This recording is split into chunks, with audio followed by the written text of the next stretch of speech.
What's going on, y'all? Welcome to the Legacy Driven Marriages Podcast, episode number 39. Yes, y'all, number 39. I'm your host, Walt McKinley, and as always, I am here with my partner in crime, my better half, Stephanie McKinley. Hey, y'all. Man, as we get started today, make sure that you guys hit the subscribe button, hit the notification button, whatever the button is, wherever you're at, however you're listening to this, make sure you hit it because it really does help us to continue to grow the podcast, continue to reach people, and to continue to help people just like you get into the arena of their relationship and keep fighting to make it better.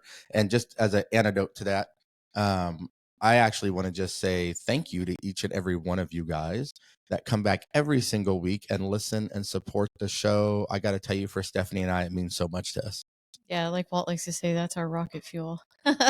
Any feedback we get, anything you guys tell us about it, it's all, even the bad stuff, even if you didn't like something, like we really take that stuff in and it really means a lot to us because that stuff helps us grow and get better. And that's what we're looking to do. So just like you guys, we're still growing, and anything you can add or share, we just really, really, really appreciate. Yeah. So, if you feel like Stephanie be talking too much, said nobody ever. Normally that's me getting that feedback. So look, guys, I can't wait to get to this one today because today we're talking about, we're busting, we're debunking, we're calling BS, we're throwing the flag on the top 10 marriage myths. And, Steph and I normally we just pick like one topic and try to deep dive into that based upon your guys' feedback. Yes, this is going to be a lot different today. The one for last week, Where's My Tribe, came from a listener, and we loved doing that episode. But we wanted to do something that was meaningful, but also still just a little bit of fun. And there's a lot of lies that go around about marriage and what makes it work and what doesn't make it work. And I tell you, we've learned a lot in our 24 years of marriage, 26 years of being together. And we've learned a lot from other people's stories too, because everybody has something to share that's meaningful that can help somebody else. And sometimes it's being the cautionary tale, and you don't want to follow somebody else because they're not setting the example that you want to emulate. But a lot of times it's just the experiences that we have in life, those tough challenges we have in life, the things that maybe we felt like were going to knock us down and we weren't going to be able to make it back from it. Those things actually will create resilience and make us stronger. And in relation to our relationships and marriages, it will be the thing that helps you create something exceptional, truly legacy driven, that not only changes the life of you, but changes the life of every single person around you. And so, but wow, we got a lot of a lot of myths on here. Isn't it still it's still crazy to hear when he says we've been married 24 years. I still sit here and go, really? Like, it's hard to believe we're that old. Yeah. Well, not really, because not long. Hey, because I tell you guys, Steph was jumping up and down on the cruise we came back from, and one of the dance things, not even drinking, and hurt her knee. My back is all messed up. So although emotionally and mentally we don't feel our age, physically we are feeling it today. His 40s is I am starting to feel my age now physically. Mentally, I'm still like want to be young, but hey, you know how they be saying my body's starting to tell me you can't keep up with your mind and where you want to go. They'd be like 40 is the new 20, except for how you feel physically. Everything else, I'll agree with that. So that's a myth. Until maybe we can keep working out and figure it out and all of a sudden feel amazing and feel like we're maybe 30. I wouldn't go as far as to say it. I would feel like I did at 20. And one myth that I don't think is on here, it's kind of a long list. I hope we get through. And you're already rocking a bonus myth. Okay. I think we get sold on this, like, once you get married, it's a fairy tale and you live happily ever after. That's kind of like the biggest myth out there that I think we all go into when you walk down that aisle or you say I do. You think like, oh, everything's just going to be beautiful from here on out. Wow. It couldn't be further from the truth, to be honest. Well, as you're saying that happily ever after, I just picture in my head, and by the way, because we have two girls, so of course we've seen all the princess movies. And yes. At the end, it's like right after whatever happens where the prince and the princess almost didn't get together, and then they get together and it ends in their newlywed phase and then happily ever after. Yes. And it's always left that way, truly. Yeah. So that's true. And all us girls, we're the ones really watching those princess movies. And we're the ones that we watch that and it's a fairy tale. And that's how we think that marriage is going to be. And we see them sail off into the sunset. supposedly everything's perfect, and we're dreaming of that and wanting that, and that's just not reality. Yeah, they only actually been together for 3 days, so of course it's still happily ever after at that point. They haven't got to the part that has to deal with doing some work. That's for sure. Don't you wonder why did they write the story that way? I mean, I guess they wanted to give us that dream. Some hope.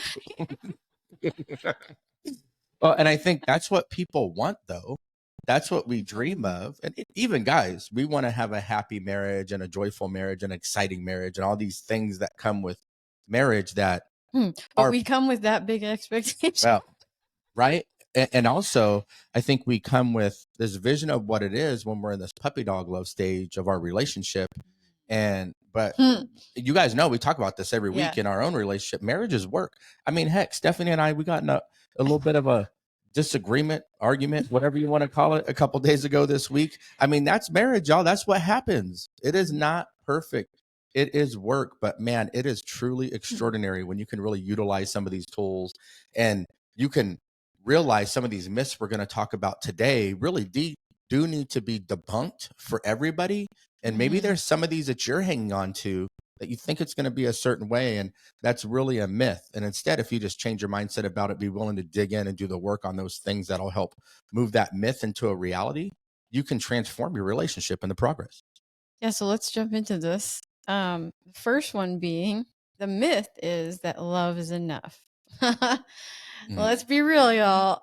This is really funny to me because Walt and I, on some of the research for these topics of these shows, I had looked at like all the things like that are really important in a marriage, like looking for the top things that they consider important in a marriage, like seeing what was out there.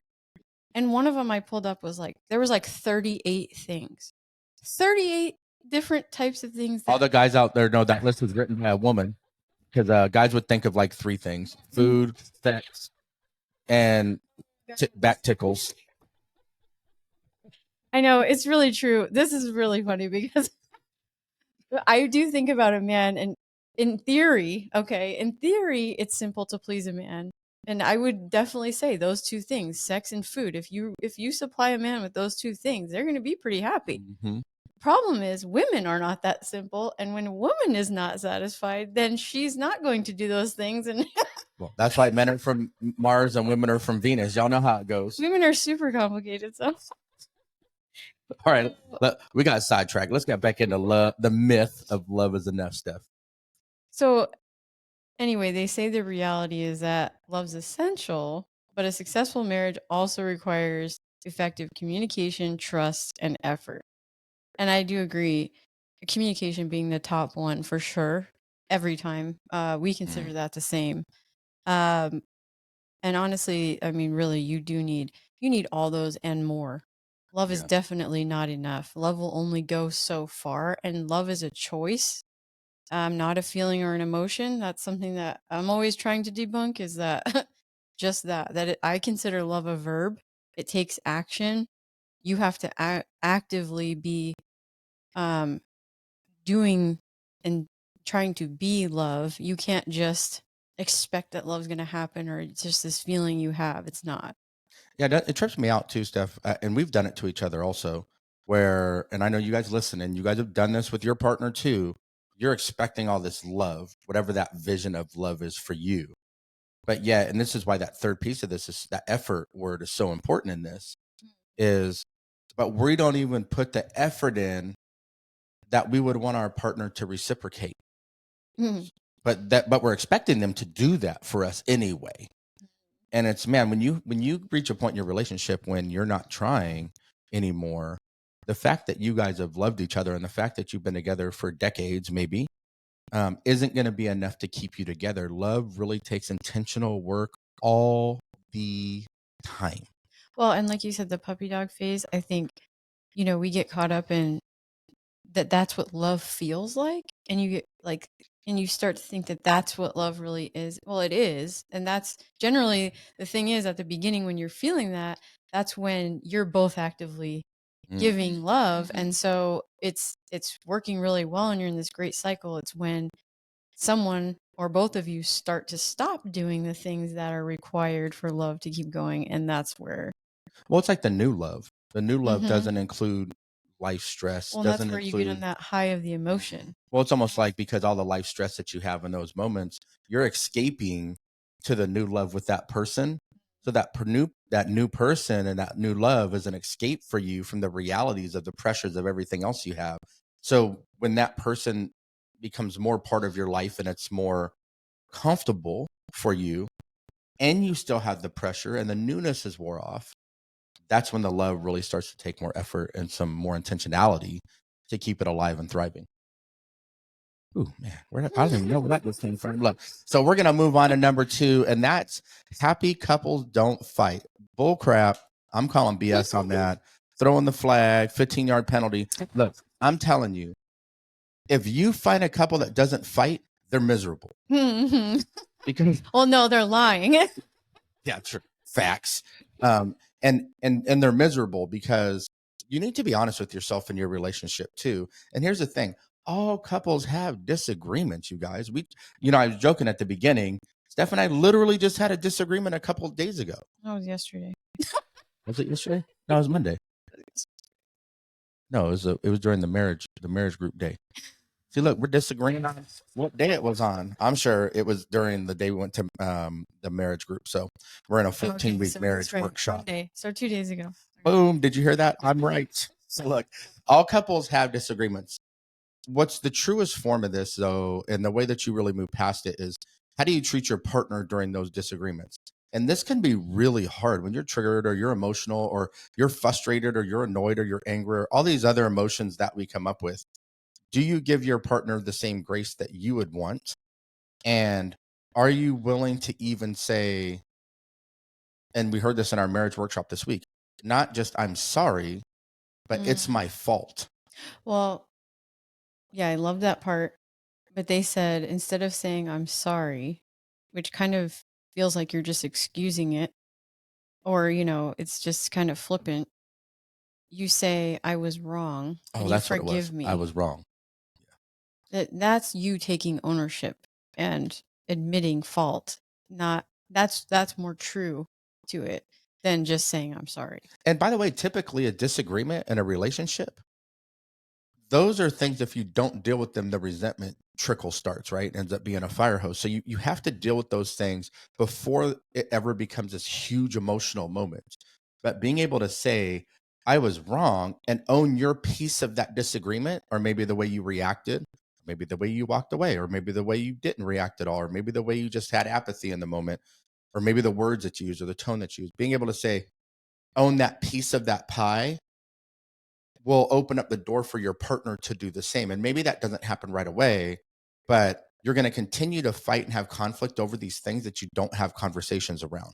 So when you get in an argument, and that's why this is such a myth, happy couples don't fight. Those arguments and those disagreements are an opportunity to make your relationship stronger if you look for a solution together on how to move past it.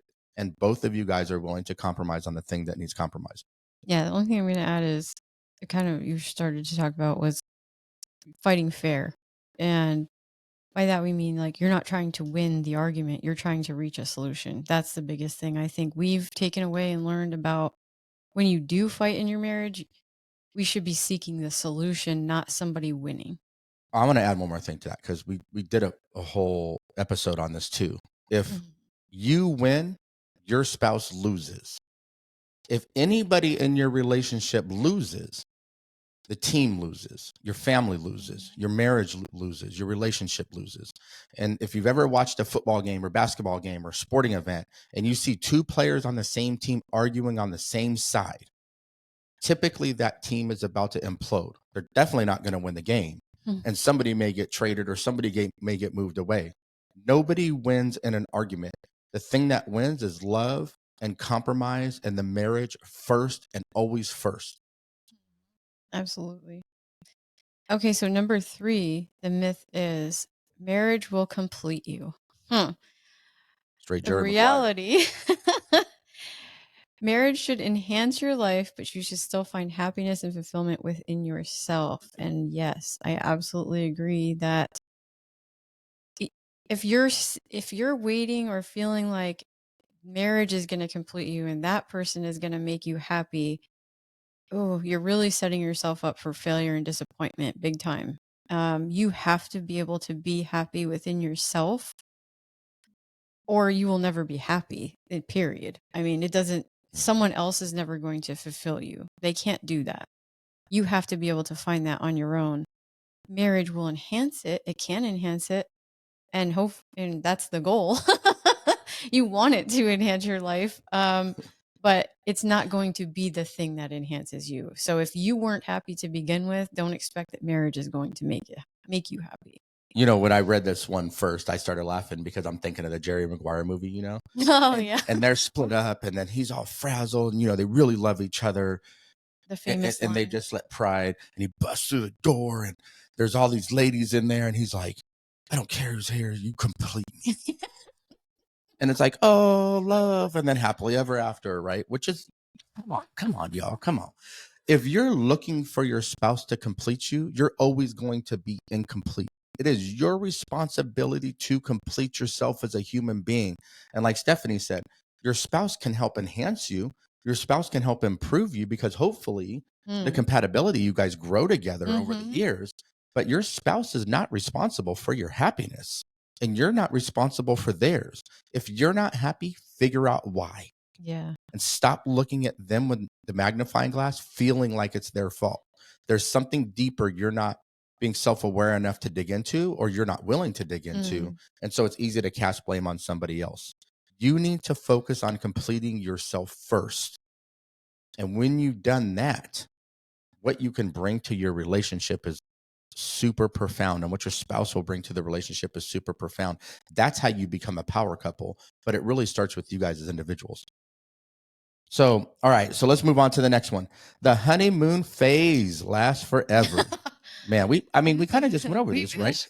The puppy dog stage, the initial phase where that love is deep, but it's still kind of on the surface. And Where you think they have no faults. man, oh man, you're so cute when you tell me to pick my clothes up off the chair. Oh, love that. And oh, honey, when you leave the toilet seat up, oh my goodness, like it's just so funny to me because you don't know because you're a guy. But oh man, you know, when you don't cook dinner for the third night in a row, I'm just thinking it's so cool we get to go out to dinner. And I promise you, soon enough, that fulfillment, that lasting connection that is going to go beyond the surface, that you accept your partner for who they are. And it doesn't mean you guys don't grow as individuals, but you accept them for who they are, all their flaws and all their beauty. And you really just love that person for who they are. And you focus on the great attributes that they bring to this team of marriage that you guys are in. You will build the most rewarding relationship by focusing in that. But if you think the honeymoon's going to last forever, those of you newlyweds, hey man, enjoy it while you can, because it will be gone and then the work is going to start. And by the way, 26 years together, 24 years later, Steph and I are genuinely happier than we've ever been because we've done the work and we accept each other for who we are. But individually, we're always trying to improve who we are as individuals, which pours back into our marriage as a couple. So you got to keep that mentality throughout the duration if you want to have a true deep connection. But also, we weren't obviously in that honeymoon phase the whole time. We had our ups and downs, and that's what the reality of the relationship is going to be. There's going to be a lot of ups and downs, and so many things come at you in life when you're together, even, just in life, period. So you have to expect that you're going to have these peaks and valleys all the time. And it's just learning to navigate them better. That's what we work on, is just always kind of improving how we deal with things and improving how we deal with conflict. And because that's always going to be hard, no matter if, like, we are teaching you guys about it and we still have a hard time doing it sometimes because your emotions get involved and it's hard to turn those off, and it's hard to, like, kind of be neutral, or try not to have a bias when you're arguing about something, because you have your own perspective and your own feelings, and sometimes they're very different from your partner, and it's hard to even understand where they're coming from. So, and this is reality, and this is what we deal with still all the time, is I still try to I still have a hard time sometimes even understanding where Walt's coming from sometimes because my personality is so different and I don't see it Yeah. the same way. But I try really hard to understand where he's coming from. I really do. Sometimes it takes Sometimes it takes a break from that moment and you come back and revisit it later when everybody's more calm. Yes, and Conflict trust me, management 101. there's been times where both of us at different points have had to walk away and just be like, we just have to agree to disagree right now and come back to this because we're too emotional or we just can't reach a compromise. We can't find a solution, and that's okay. It's just don't let it linger. Do come back to it. Set a time to come back to it. Um, when you know that you're more calm and in a more of a state of peace. Yeah, and think of that honeymoon phase as like that's the beginning of your relationship. That you're at the lowest level of love. You're genuinely going to have like the deep, deep, deep connection you have with your life partner. That's going to be the easy street time. Yes. Every time you resolve a conflict, every time you compromise, every time you realize like, hey, these quirks that they have, I got to still love them even through those and appreciate and be grateful for the way that they can show up in the relationship. And it's like every time you do that, you go up a rung in your relationship and you just keep elevating it. So if you're in the honeymoon phase, know that it doesn't last forever, and that's okay. Soak it up while you're in now. What's the timetable you always say? 2 years. Yeah. Look, she knows that quick too. She's like, well, after 2 years, our honeymoon was over and you were pissing me off. I just feel like I've seen it a lot. I see people in that phase and I know it right away, just recognize the signs. And as soon as I see them, I'm like, okay, give it a couple more years. Yes. See where Yeah. you're gonna Yes. go for you. But we remember being in that. So just look at these things as an opportunity to elevate your relationship by challenging yourself, you and your spouse, to continue to improve again on who you are, how you handle conflict, and then how you do compromise in your relationship where the relationship always wins first. Number 5, the myth is marriage solves relationship problems. Bruh. Oh, marriage will not magically fix underlying issues. I'm gonna say it like the teenagers, bruh. And it says here, it may even amplify them, which is very true because there are some things that we all have underlying that we don't even realize until we're in marriage and something triggers it and comes up, and then suddenly you have to face that. And so marriage is not going to fix it. A lot of times it brings up things you didn't even like.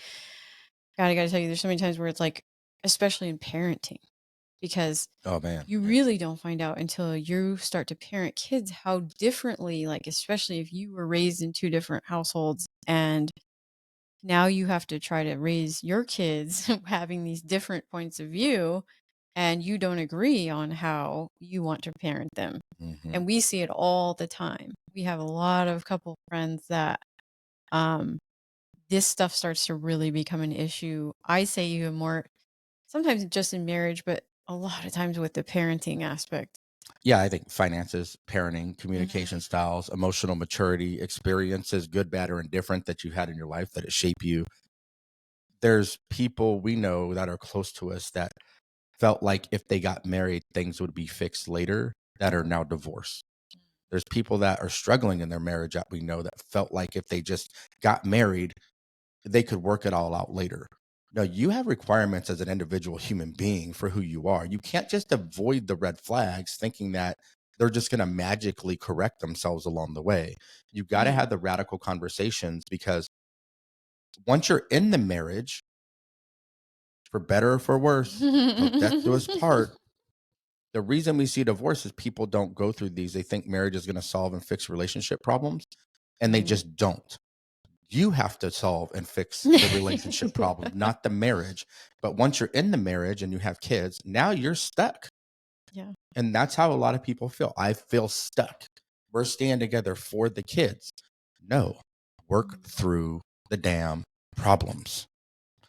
Well, and sometimes I think, maybe being on your own, you were feeling kind of lonely and maybe you were more sad. And then you met this person that suddenly made you feel so happy. And you're in that love phase. And like, And in that time, it feels like they are solving some things for you because now you just feel happy and in love. But like we said, that wears off, and there's going to be things that come in that you're not going to agree on, and certain things that maybe you never dealt with, but becomes very in your face once you're together. And now you have to not only deal with it for yourself, now you have to involve your partner. Yeah. So it makes it twice as hard. So yes, the myth is that marriage would solve your relationship problems, and that is a myth for sure. False. Survey says. All right, the next one you Paula Abdul fans will love. It is the myth is that opposites attract. And there's some reality to opposites attracting, because Stephanie says this a lot, and I love the way you articulate it, that you're attracted to what you don't have in somebody else who does have that. And theoretically, in a relationship, you're going to grow just like we have for each other. Her assertiveness is different today. Good Lord, let me tell you, it's different today. My level of patience, thank God, is different today than it was at the beginning. We have those are two major strengths that we had in our relationship that were opposite of each other. And we found that we loved that the other person was what we weren't in those moments. And so even though it seems intriguing, like, ooh, mysterious, they're not like me. I just love how they're spontaneous and they're this and they're that. It can, if you don't have shared values and interests, I mean, we literally did a whole podcast about this specific. If you don't have shared values and interests, your relationship will not make it, period. Or you will be miserable along the way. Steph and I, even though we're opposite, she's more of an introvert, I'm more of an extrovert. I'm super assertive, sometimes aggressive. Like, she's way more patient and loving and kind. We bring out the best in each other, but we both love travel. We both love activities, even though our bodies are hurting nowadays. We both love to just do stuff, go on a Jeep ride, go off-roading. We like to do similar type things. And the way we spend money, the way we raise our children, the way we put, bills first versus entertainment, the things that we've done, like our value system and how we want to operate in our life, the way we feel spiritually, is very much aligned. There's nuanced differences, man and woman and experiences, but it's mostly extraordinarily aligned. So while we're opposite in personality traits, our values and our interests are pretty aligned, actually. Yeah, so I feel like he said, I think a lot of times initially being opposite attracts you in whatever way because you're attracted to what the qualities they have that you don't have. But like he said, you really have to, you got to find a balance where you still have enough in common that you can do things together and enjoy them together, and you're not living separate lives. Because I got to tell you, I've seen some relationships like this, some very close to me, that it kind of hurts my heart because I see like they don't share the same like hobbies and things they like to do, so then they end up doing those separately, and that kind of, and I'm not saying that, I think you should have some that you do that you like yourself and you do on your own. You need both. But when you kind of get to where it's like you just don't really have anything in common and you're really doing things very separately, it's not going to bring your relationship together. So, you know, so I'm going to say my parents as an example. My dad is very into sports, golf primarily, but he's a big sports fan and he loves to do everything that's sports related. My mom hates sports. She doesn't do anything. She doesn't want anything to do with sports, honestly. Right. So that's like a key thing that is like, it's really actually big to my dad and it's really not to my mom. And so that does not bring their relationship together. For Walt and I, that was something we had in common. We both liked sports. Actually, when we first got together, we both loved basketball, and that bonded us. But then we also we can go to sporting events together and we would play sports together, and that bonded us. So I just always want to point out that you want to have those things in common enough that you can do things together, but also it's okay to have some special interests of your own. I'm not saying that that's wrong or bad. Just make sure that you're not complete opposites. Yeah. Keep your individual interest, but find interests that align with you and your spouse. It is a must to keep you guys connected, even if it's just one.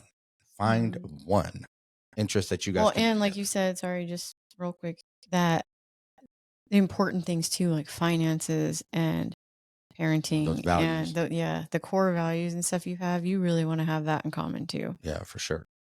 Okay, so number 7 myth: your spouse should know what you need. Huh. I definitely have to laugh at this one. Reality: effective communication is essential. Your partner can't read your mind. And wow, yeah, can't say that enough. I think we all have a tendency to think things in our mind, and we are kind of expecting that our spouse just knows and that they are reading our mind, and they're not, because they don't. A lot of times, like I said, we're very different in our personalities, so he's definitely not reading. I mean, he starts like when you get to know someone well enough, like as long as we've been together, sometimes we do feel like we could read each other's mind because we know each other so well, or we feel like we do, that you do kind of have this almost an expectation because you think like, oh, they know me by now. They know what I like. But to be honest, like a lot of us, we change as we grow, and we change the things that we like. And I'm honestly, we can definitely say this because we've been together long enough that so much of what we liked in our 20s is so different from how we are in our 40s, and even just like what we are able and can do compared to what we want to do. We're so different now than we were then, so we have to keep changing and evolving together. We're not going to be able to just read our partner's mind and think, oh, I know he would, you may have a good idea and that's a good start, but you should still always communicate with your partner to say, this is what I really wanted. If you realize they misread you, let them know, because they're not going to know unless you tell them. And that's something like, oh man, we learned the hard way. We did a lot of that assuming, and you all know what happens when you assume. Don't make me say it. Don't make me say We it. did a lot of assuming and a lot of just sweeping under the rug, like, oh, well, I'll let it go this time. It's not worth the argument. But every time you do that, the resentments and all those things get bigger and bigger and bigger. They actually get amplified when you don't talk about them and you don't deal with them. You cannot ignore them. Yeah, look, I know a lot of guys who have asked their wives, what do you want me to do? How do you want me to help out around here? What do you need more from me? Or how do you need more from me? What is that thing? You know what? You should know. I shouldn't have to tell you. So if you said that, you need to check yourself. And if you haven't communicated, so fellas, this goes for you too. If you haven't said, hey, I need more of, I would love it if we had sex 2 more times per week. I would be really happy if we could do that. And then your wife would say, well, I would be happy if you just walked up and gave me a hug without thinking that we were going to have sex right afterward. These are the simple things. I'm being funny, but it seems relatively petty. That's true. These are the things that we end up arguing over. So you have to communicate what you need. And if your partner's missing on what you need to let them know if you're going to really have a healthy marriage. Stop assuming they know what you need, because we just don't. Men and women too, guys too. I'm clowning on women a little bit, but guys, you do it too. All right, so we're going to move on to the 8th one. So once a cheater, always a cheater. This one's tough, right? Because Steph and I have talked about this. I had basically an emotional affair with somebody 12, 13 years ago now. And we were just at a really extraordinarily low point in our relationship. And there were some childhood things I needed to resolve emotionally still that were triggered by the way Steph was treating me in our marriage at that point. And so there's a lot of ownership on both of our sides, but I can only focus on me. What really led me down the path where I just got attention from the opposite sex and I loved every second of it. And I was like, my ego needed to be fueled at such a high level at that point. And I had to really grow from that. Now I can say now I've never done that again, nor would I. I understood the pain that it caused in that moment. It wasn't okay. She holds no responsibility for my actions. My actions were on my own, made by a decision I made in those moments. The only actions she can have ownership for is her own. So it took a lot of drawing the circle around ourselves instead of putting the magnifying glass on our spouse, really looking at the person inside the circle, which was me individually and my own, and saying, how can I get better? How can I communicate better? How can I love different? How can I make sure I heal some of these spaces that I haven't, to make sure that I don't ever do this again? And so there's some people, they never do that work. So they do cheat again. Let's just be real. There's some people who get divorced because of cheating. They go with somebody else. They end up cheating again because they never do the inner work that they need to do to figure those pieces out of why they're predispositioned to do that when they're triggered emotionally. Yeah, I gotta say, this is really complex. And hear me on this, because I would have been one of those people that would have made this statement. I would have said, once a cheater, always a cheater, and that you should always leave in that instance. Honestly, that's how I felt. Um, when I got to the point where this happened to me, I gotta tell you, I have a really different perspective on cheating than I used to have, because I realized there's a lot more to it than just someone cheating. And I can't speak for every instance. That's why I think every instance is different. It depends on the people involved. But I know in our situation, um, I can't act like I didn't play a part in this. Like, um, he didn't cheat because I was being an amazing wife at the time. Um, I think that it takes ownership in both people's parts most of the time. And I can't say that's every time. I do think there are people who cheat, and maybe that's something that really has to do with them that they've never resolved, like he said. Sometimes that's underlying issues that they need to deal with, because maybe sometimes that's abandonment or whatever. There's things in their past that hurt them and they don't want to get hurt. So they cheat on someone before the person can hurt them. There's all kinds of different instances.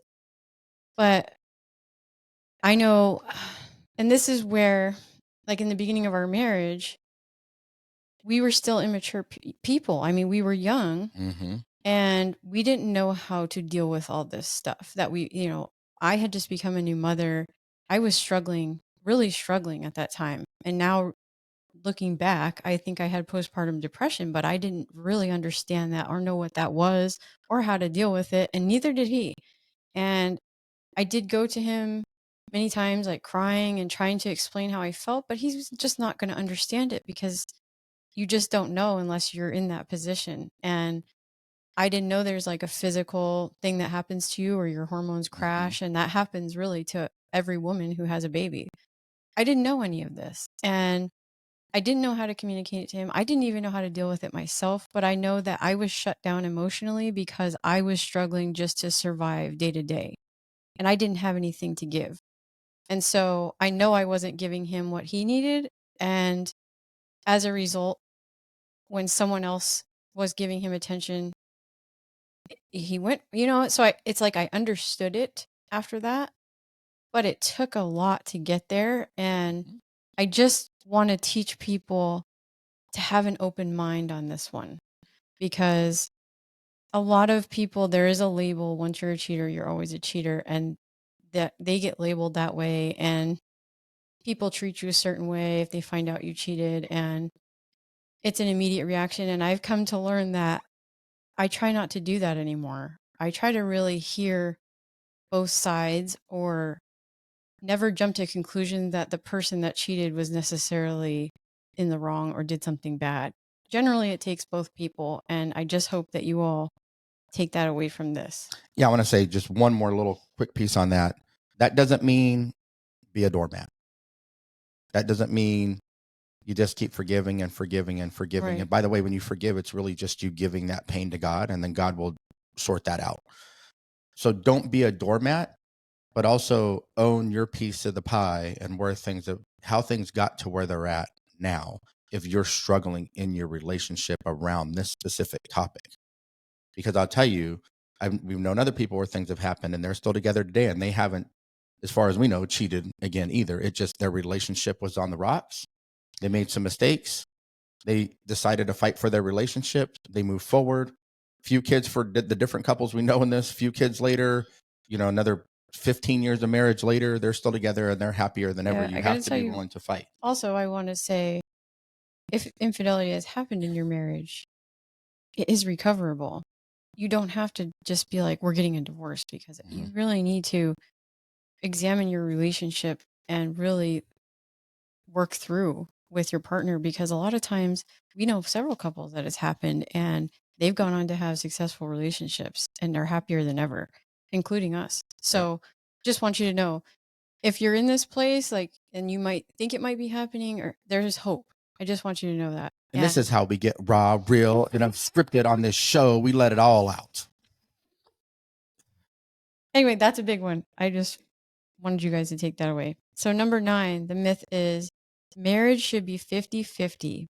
And we used to say this a lot, because that's always what's been said. People always talked about it and said marriage is 50-50. So you always think of it that way. And it's actually a really bad mindset to be in, because you really have to shift your mindset on this, because it really should be 100-100. It should be 100 all the time.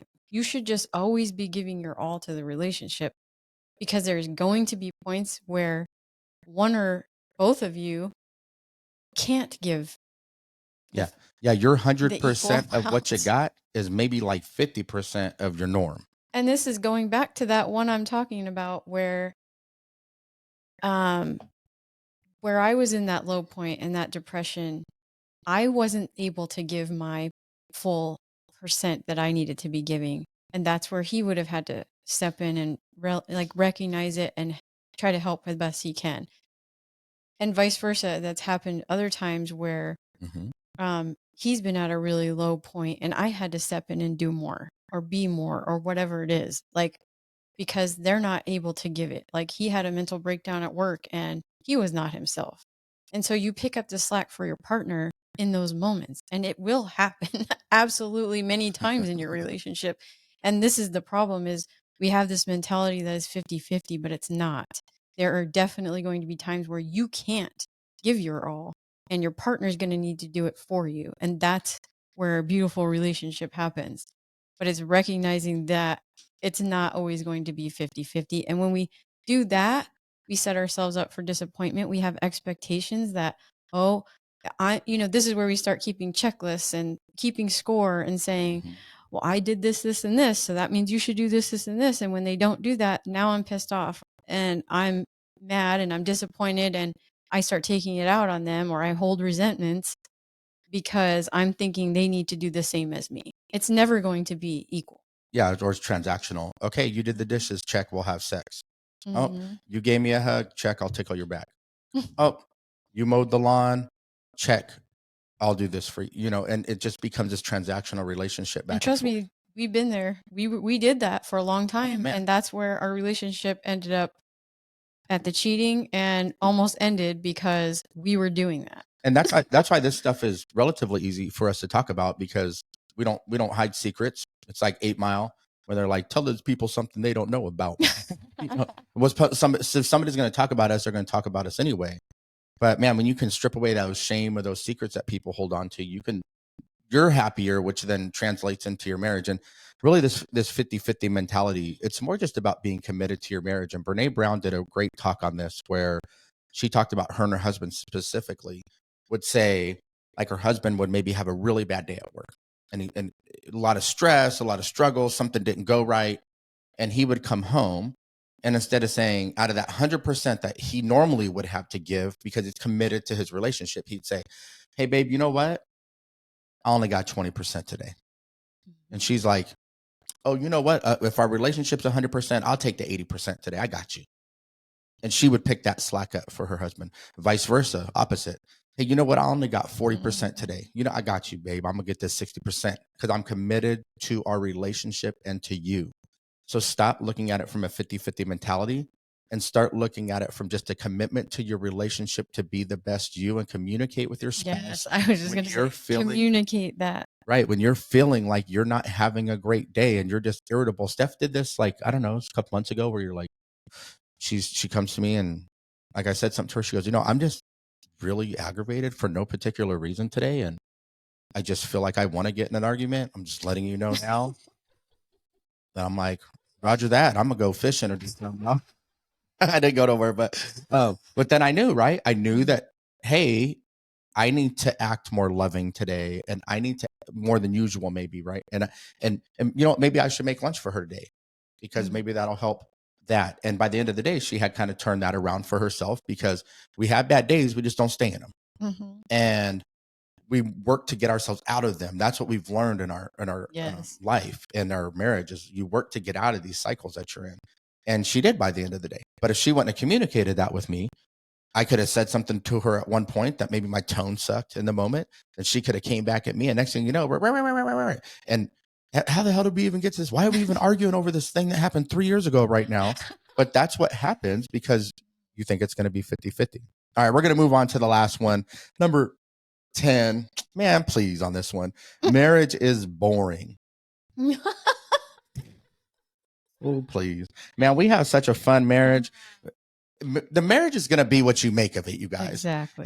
If you're boring and you're not doing anything and you don't ever want to go nowhere and you don't find some commonalities and some things you can do together, then your marriage is going to be boring and it's going to suck. Yeah, you know what that should say instead of marriage is boring is you are boring if your marriage is boring. You know what I'm saying? Right? Or maybe it's your spouse that's boring. I don't know. Right? You being boring, that's why your marriage is boring. And Steph and I, we've got an opportunity this year. We checked 3 things off of our life bucket list that we have together. We went on an Alaskan cruise. Actually, technically 4 things because we did kind of see the Northern Lights. Saw the Northern Lights, went on an Alaskan cruise, went to Niagara Falls, and went to Yellowstone this year. 4 different things. They were all in our bucket because list. we love adventure. We want to do stuff. And your adventure might not be going out and doing the same things we do, but find whatever the hell your adventure is and go do that together. Make time and plan for it. And your marriage won't be boring. But if you are boring and you're not going to go do any of those things, I mean, it's funny, but it's serious, man. Like, I'm laughing, but for real, this is true. And by the way, we both have been boring in certain times in our marriage. When I was going to work and grinding every day, I was boring as hell because I just wanted to take a nap when I got home. Right, but that's the thing. It's not marriage that's boring. It is what you make of it. So if you're making your work is your life, yeah, then it's probably going to be boring because you're not putting any effort into making the marriage fun. You're making it about something else. So key. I think, it's like he said, we have a friend who she is super into baseball, and her bucket list is she's been going to every baseball stadium in America. Has been her bucket list. That's her goal. She's trying to hit every, and I think she's almost there. I think she's at like 49. Super close. Yeah. And she really, because she's a flight attendant, so she flies around a lot. So she has an opportunity to get to those places, but she's set that goal for herself. And so she has fun doing that. And she incorporates her sons into it too, because they play baseball. They love baseball. So they've kind of made that a family thing. And I think that's so cool and something so different. And guess what? When she met her husband, guess what? He adopted that as a pretty fun, cool adventure too. And now they do it together. Exactly. It's crazy how that works. And so it's just like us, like we have more of a travel bucket list. Like we want to go and see as much of the world as we can. That's pretty much our adventure list. Yeah. We've got some priorities, Italy, Greece, and some other stuff. So if you got free trips or miles or something, you can send them on over. We've got some bucket lists of things that we want to go do, but it definitely includes traveling. Well, that's our big one. So anyway, yeah, you guys, I hope these 10 myths resonate with you, and maybe you learned something today that we put something in a little bit different perspective for you. Maybe that helps you just a little bit in your relationship. That's our goal. I'm sure there's a lot of these you've heard before too, and maybe you just didn't realize that it was a myth. Anyway, all we hope is that you've been enlightened in some way, and maybe you take some of this and start incorporating it in your relationship. That's our goal. We do too. Like I said, we're still learning a lot of this stuff ourselves. We're still incorporating it. So yeah, marriage is challenging, man. Marriage is hard, you guys, but don't make it harder than it needs to be.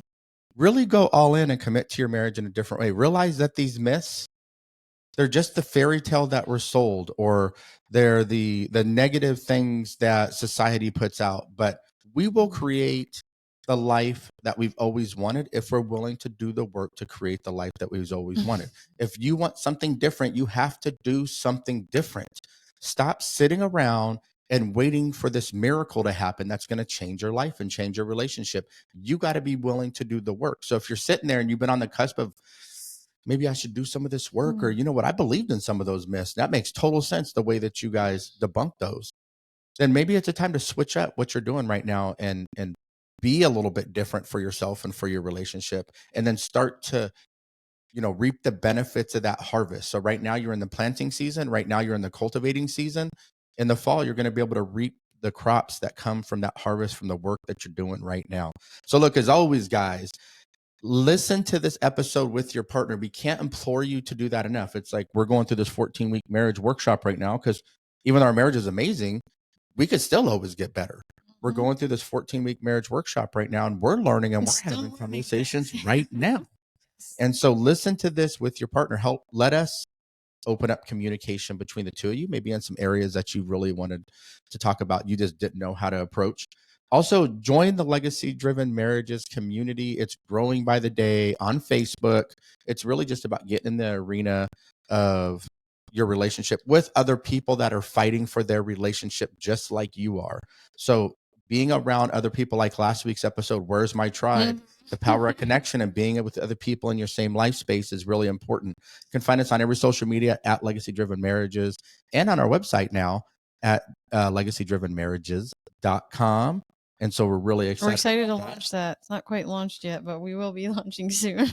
So we hope you enjoyed the episode. Let us know what you guys thought of this one. I think we plan on going 30 minutes. We're at 51 minutes now. So go figure. That's just how we do it. So until the next time, thank you for joining us, and keep fighting for your marriage, keep loving each other, and keep elevating your legacy. We'll see you next Tuesday. See you guys.